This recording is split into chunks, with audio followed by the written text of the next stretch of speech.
사랑하는 성도 여러분에게 성령의 충만한 은혜가 함께 하시기를 주의 이름으로 축복합니다. 오늘 예레미야 36장 1절로 19절 말씀을 함께 나누겠습니다. 제 36장.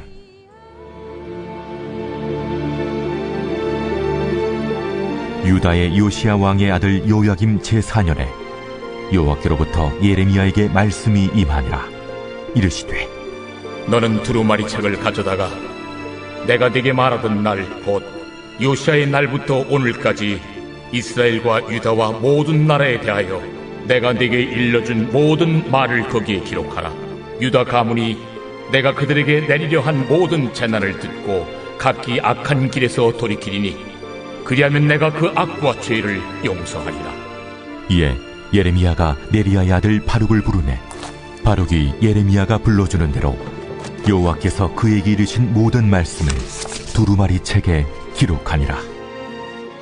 예레미야가 바룩에게 명령하여 이르되, 나는 붙잡혔으므로 여호와의 집에 들어갈 수 없으니 너는 들어가서 내가 말한 대로 두루마리에 기록한 여호와의 말씀을 금식일에 여호와의 성전에 있는 백성의 귀에 낭독하고 유다 모든 성읍에서 온 자들의 귀에도 낭독하라.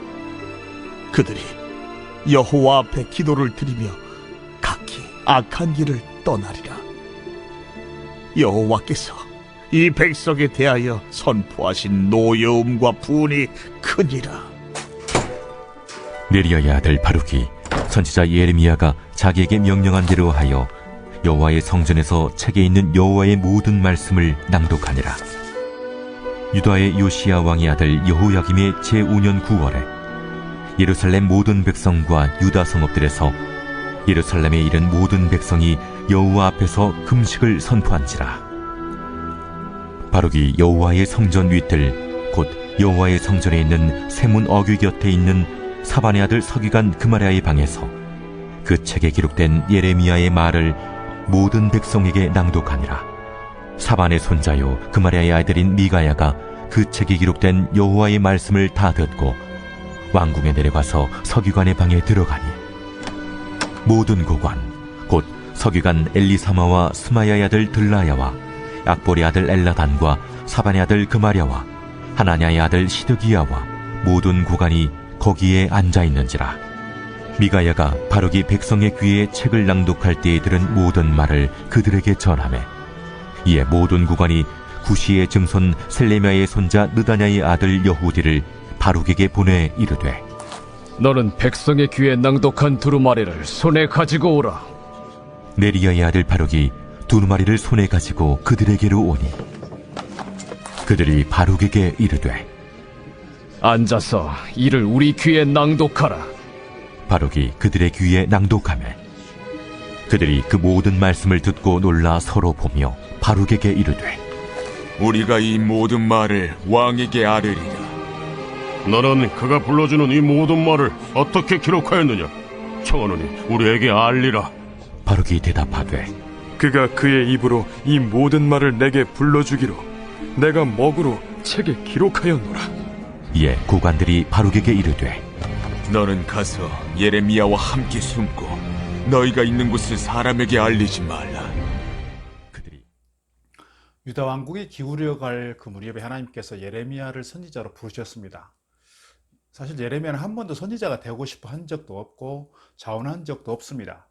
그런데 하나님께서 일방적으로 그를 택하신 것입니다. 그런데 선지자로 택함 받은 그 결과가 무엇입니까? 예레미야가 선지자로 살면서 많은 고난을 당했습니다.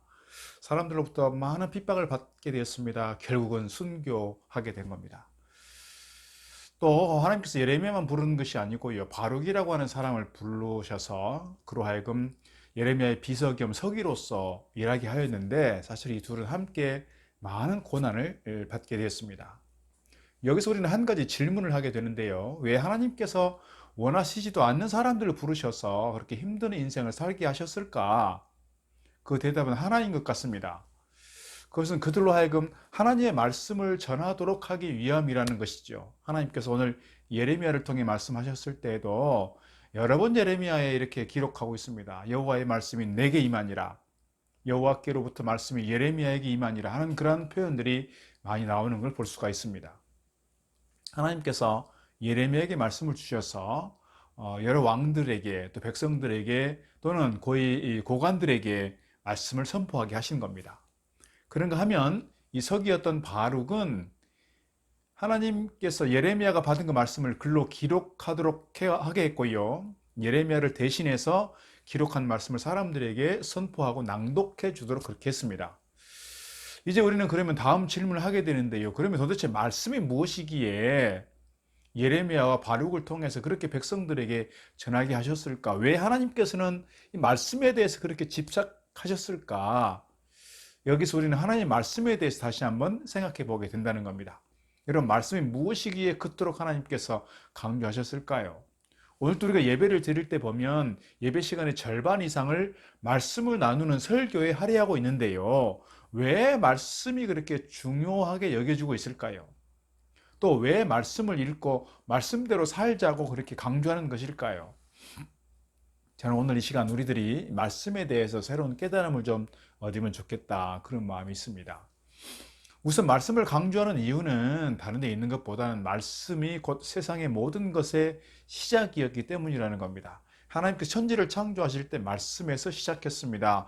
말씀으로 세상을 창조하셨습니다. 태초에 빛이 있으라 하시니 빛이 있었고요. 말씀하시자마자 빛이 만들어졌다는 거예요. 세상의 출발은 그래서 말씀으로부터 출발한다 하는 것이고요. 또 하나는요, 말씀은 믿음의 출발점이고 믿음의 근거라는 것입니다.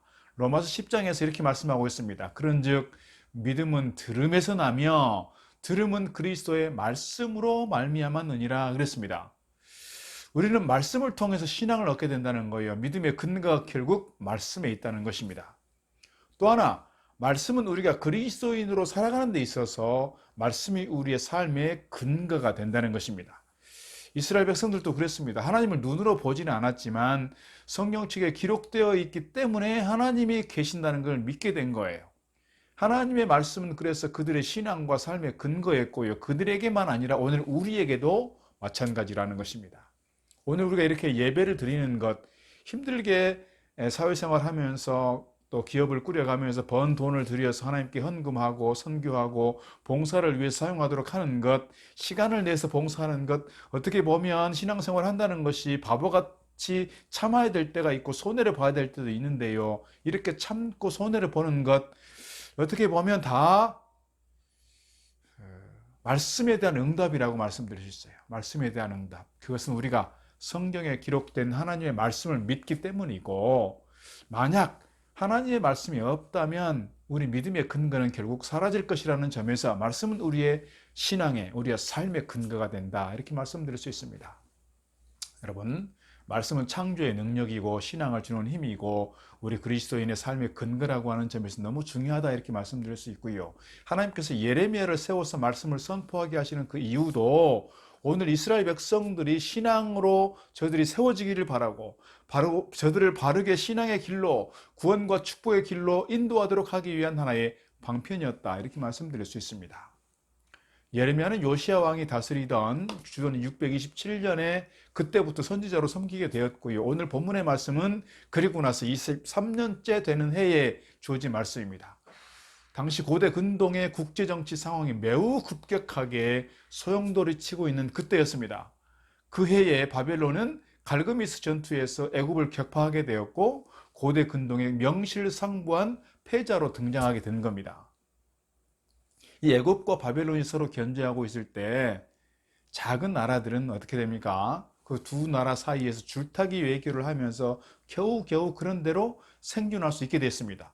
그러나 바벨론이 천하를 지배하고 장악하게 되면서 주변 국가들은 다 바벨론에게 먹힐 수밖에 없는 위기가 된 겁니다. 이러한 격동기에 유다 백성을 붙들어줄 수 있는 것은 무엇이었을까요? 사실 그것이 하나님의 말씀이었다는 것입니다. 하나님께서 이 격동의 시대에 백성들이 하나님의 말씀을 듣고 회개할 것은 회개하고 부르짖어 기도하면서 하나님의 구원을 얻기를 원하신 거였습니다. 그래서 오늘 3절 말씀을 보게 되면 하나님께서 가지신 그 기대감이 그대로 잘 나타나 있는데요. 유다 가문이 내가 그들에게 내리려 한 모든 재난을 듣고 각기 악한 길에서 돌이키리니 그리하면 내가 그 악과 죄를 용서하리라 하시니라. 하나님께서 오늘 유다 백성들이 말씀을 듣고 악한 길에서 돌이켜 죄를 용서받고 구원을 받고 축복 얻기를 기대하는 그 마음을 오늘 말씀에서 잘 보여주고 있다는 거예요. 이것을 위해서 하나님께서는 예레미야와 바룩을 세워서 말씀을 위해 섬기게 하신 겁니다. 여러분, 오늘날도 마찬가지 아닐까요?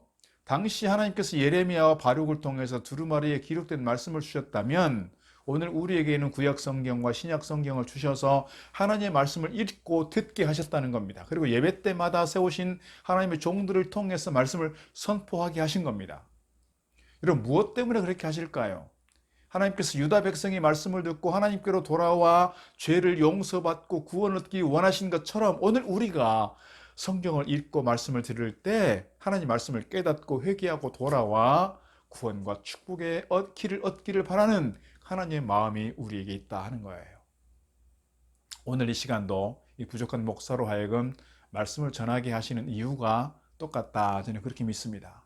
여러분, 예배를 드릴 때마다 듣는 말씀, 날마다 읽으시는 그 말씀을 통해서 여러분 가운데 하나님의 풍성한 은혜가 임하기를 주의 이름으로 축복합니다. 말씀을 믿고 구원 얻기를 바라고 말씀에 약속된 그 하나님의 은혜와 복을 여러분 가운데서 얻기를 주의 이름으로 축복합니다.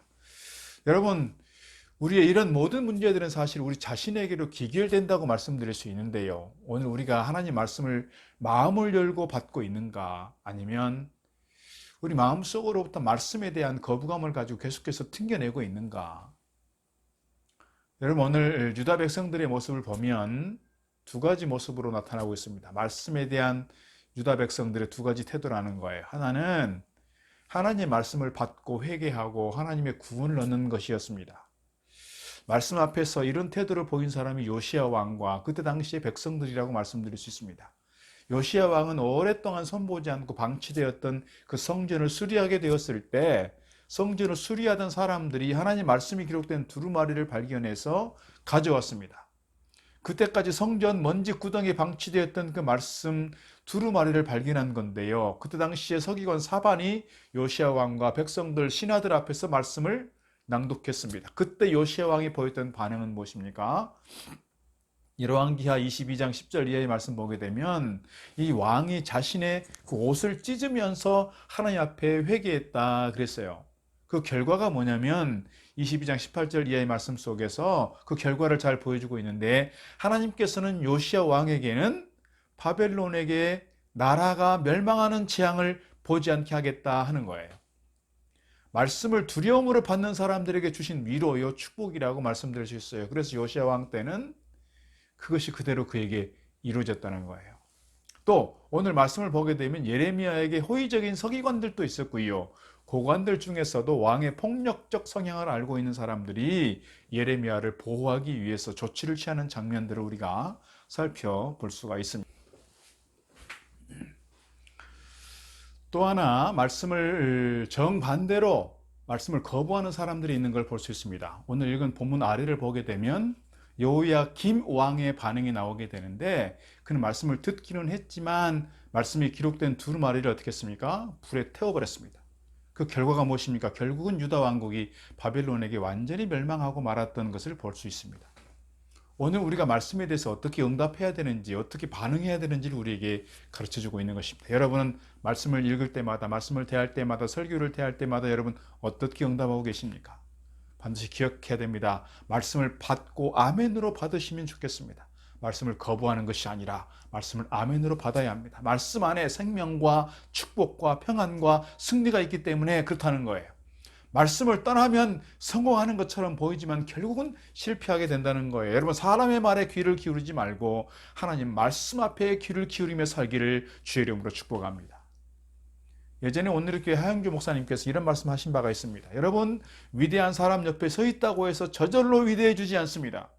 배부른 사람 옆에 있다고 해서 저절로 배불러지지 않습니다. 여러분, 하나님의 말씀을 받아들이십시오. 말씀을 따르십시오. 하나님의 음성을 들으십시오. 사람을 따르지 말고, 교회를 따르지 말고 예수 그리스도를 바라보시고 하나님 말씀을 쫓으십시오.